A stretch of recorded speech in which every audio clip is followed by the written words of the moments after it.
তোমরা যারা বর্তমানে ক্লাস 11 বা একাদশ শ্রেণীতে পড়ছো তোমাদের জন্য কিন্তু রয়েছে একটি সুখবর। আমি তোমাদের আগেই জানিয়েছিলাম যে মোবাইল বা ট্যাব কেনার জন্য যে টাকা, সে টাকা কিন্তু তোমরা খুব তাড়াতাড়ি পেয়ে যাবে। যে টাকাটি মুখ্যমন্ত্রী মমতা বন্দ্যোপাধ্যায় তরুণের স্বপ্ন প্রকল্প নামে অভিহিত করেছেন এবং করোনার সময় থেকে এই টাকাটি কিন্তু ছাত্রছাত্রীদের প্রদান করা হয়ে থাকে ট্যাব বা মোবাইল কেনার জন্য। সেই টাকা ক্লাস 12 মানে দ্বাদশ শ্রেণীতে ছাত্রছাত্রীদের দেওয়া হতো, কিন্তু যে সমস্ত শিক্ষক মন্ডলী আছে তারা বিবেচনা করে দেখেছিল যে ক্লাস 12 এই টাকাটি পাওয়ার পর ছাত্রছাত্রীদের কিন্তু আর কোনো কাজে লাগে না। এই টাকা যদি একাদশ শ্রেণীতে ছাত্রছাত্রীরা পেয়ে যায় তাহলে সেই টাকাটি কিন্তু তারা নিজেদের কাজে লাগাতে পারবে।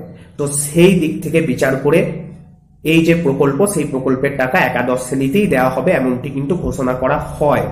বিভিন্ন পত্রপত্রিকায় আমরা দেখতে পাচ্ছিলাম যে তহবিলে টাকার কিছু টানাটানি রয়েছে, যার জন্য হয়তো টাকা দিতে একটু দেরি হবে, কিন্তু এমনটি হচ্ছে না। তোমরা টাকা খুব দ্রুতই পেয়ে যেতে চলেছো। এই নিয়ে তোমাদের স্কুলের যে শিক্ষক মহাশয়রা আছে তাদের কাছে কিন্তু নোটিফিকেশন আসতে শুরু করে দিয়েছে। বিভিন্ন স্কুল ছাত্রছাত্রীদের কাছ থেকে ডকুমেন্ট সংগ্রহ করতে শুরু করেছে। তুমি অবশ্যই তোমার স্কুলের সাথে কিন্তু যোগাযোগ রাখবে। তোমার স্কুলের শিক্ষক মহাশয়দের জিজ্ঞেস করো তরুণের স্বপ্ন প্রকল্পের টাকা তোমরা কবে পাবে, তারা কিন্তু অবশ্যই তোমায় জানিয়ে দেবেন খুব তাড়াতাড়ি। তোমরা প্রশ্ন করতেই পারো খুব তাড়াতাড়ি মানে কখন?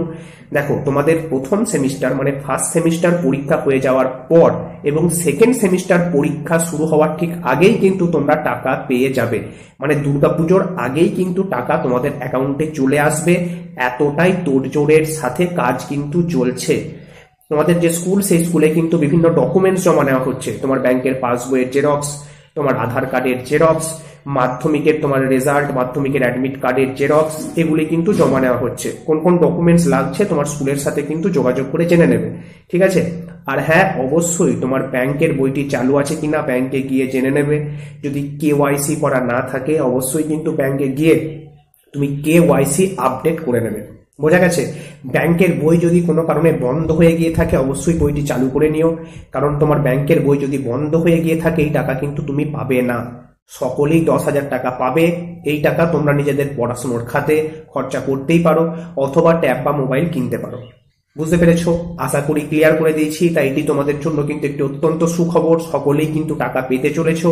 তোমার স্কুলে কবে থেকে ডকুমেন্টস জমা নেবে বা তোমার স্কুলের শিক্ষক মহাশয়রা ডকুমেন্টস জমা নিয়েছেন কিনা অবশ্যই কমেন্ট করে কিন্তু জানাতে ভুলো না। আরেকটি তথ্য তোমরা বারবার জানতে চাইছিলে যে এই টাকা দিয়ে আমি যদি ট্যাব বা মোবাইল না কিনে ল্যাপটপ কিনি কি কোনো সমস্যা হবে? আবার অনেকে জানতে চাইছো যে দাদা এই যে 10,000 টাকা আমি আমার পড়াশোনার খাতে খরচা করতে চাই, বইপত্র, টিউশন ফিস, এই সমস্ত ক্ষেত্রে, এখন আমি ট্যাব বা মোবাইল নিতে চাইছি না, তো সেই ক্ষেত্রে কি আমি এটি করতে পারবো না পারবো না? দেখো, এই নিয়ে বিস্তারিত আলোচনা আমি সামনের ভিডিওতেই করে দেব। আবার অনেকে এটাও বলছিলে যে আমি যদি মোবাইল না কিনি অন্য কোনো বিল যদি আমি স্কুলে জমা দিয়ে দিই তাহলে কি আমার সমস্যায় পড়তে হতে পারে? দেখো, এই নিয়ে বলতে গেলে অনেকটা সময় লাগবে। তো এই নিয়ে বিস্তারিত তথ্য আমি পরের ভিডিওতে আলোচনা করে দেব। তোমাদের যদি জানার খুব ইচ্ছে থাকে অবশ্যই কিন্তু কমেন্ট করে জানাতে ভুলো না। আর হ্যাঁ, তুমি আমাদের পরিবারে যদি নতুন হয়ে থাকো অবশ্যই কিন্তু চ্যানেলটি সাবস্ক্রাইব করে নিও। তো চলো, ধন্যবাদ। আজকের মতো এইটুকুই। দেখা হচ্ছে পরবর্তীকালে নতুন নতুন তথ্য এবং আপডেটের সাথে।